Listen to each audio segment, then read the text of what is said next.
Inilah kisah sejarah asal-usul ayat kursi yang sangat menakjubkan dan penuh peristiwa ajaib. Di antara 6.000 lebih ayat Al-Quran, ada satu ayat yang berdiri di puncak keagungan.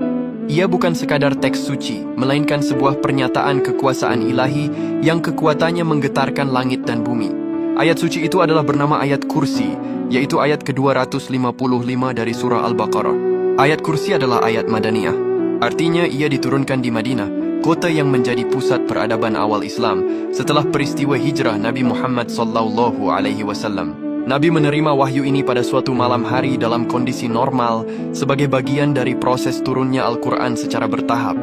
Momen turunnya ayat ini penuh dengan suasana dramatis. Diriwayatkan, saat wahyu agung ini dibawa oleh malaikat Jibril, seluruh alam menyambutnya dengan penuh penghormatan.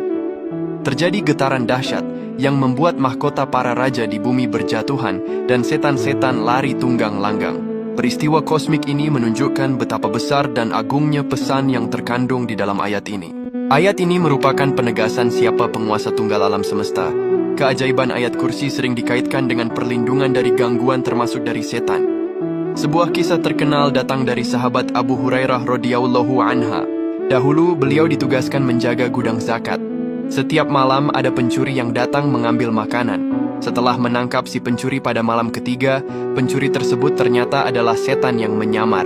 Setan itu lantas memohon ampun dan menawarkan cara agar rumah Abu Hurairah tidak diganggu lagi. Bacalah ayat kursi sebelum tidur, ujar setan itu.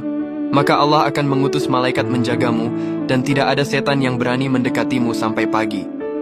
Nabi Muhammad juga membenarkan perkataan tersebut, serta mengakui keampuhan ayat kursi ini sebagai perisai dari gangguan setan. Keajaiban ayat kursi ini tidak berhenti di situ. Para ulama juga menyebutkan keajaiban dan manfaat bagi para pembacanya. Yang pertama, sebagai pembuka segala kesusahan. Ayat kursi adalah ayat yang diberkahi, yang dapat membukakan kesulitan, menyingkirkan bencana, dan menghilangkan kesedihan dengan cepat. Yang kedua, yaitu melancarkan rezeki. Secara rutin membaca ayat ini dipercaya dapat membuka pintu rezeki dan menghindarkan dari kemiskinan. Yang ketiga, yaitu sebagai perlindungan saat keluar rumah. Jika dibaca saat keluar rumah, Allah akan mengutus 70.000 malaikat untuk melindunginya dari segala arah. Manfaat yang keempat, yaitu sebagai tiket surga dan ketenangan jiwa. Rasulullah pernah bersabda, barang siapa membaca ayat kursi setiap selesai sholat fardu, maka tidak ada yang menghalanginya untuk masuk surga kecuali kematian. Manfaat yang kelima, yaitu sebagai tameng dari segala keburukan. Ayat ini memberikan perlindungan ilahi dari jin, sihir, mata jahat, dan segala jenis bahaya yang terlihat